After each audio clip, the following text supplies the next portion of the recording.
সবাইকে একটা কথা বলবো, আগে এই ভিডিওটা দেখে নাও, তারপরে একটা কথা বলবো।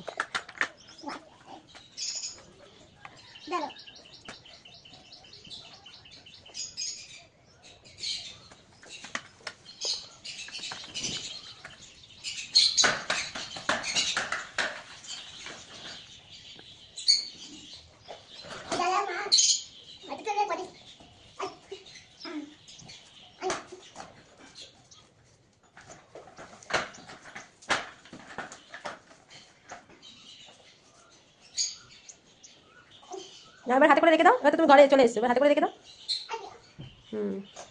যাওয়া নিয়ে আসো।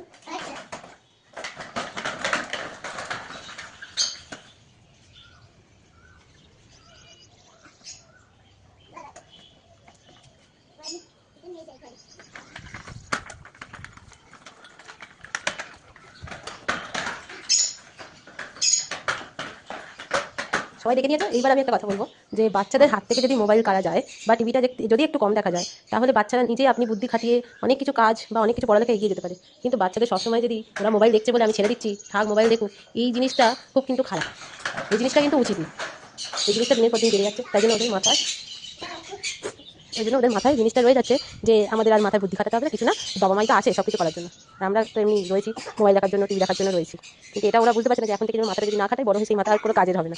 এটাই হচ্ছে ব্যাপার। আজকে এই উদাহরণটা দেওয়ার জন্য আমি এই ব্লগটা করা, আর কিছুই না। এটা যেহেতু বড় বালিশ, সেহেতু ওটা সাইকেল করে নিয়ে যেতে পারবে না বলে নিজে হাতে করে নিয়ে এলো। এই হচ্ছে ব্যাপার। আমার ছেলে মোবাইলটা কমই দেখে, কত মোবাইল দেখে না। এটাই হচ্ছে ব্যাপার, এটাই বলার জন্য আর কি ব্লগটা করলাম। থ্যাংক ইউ সবাইকে দেখার জন্য।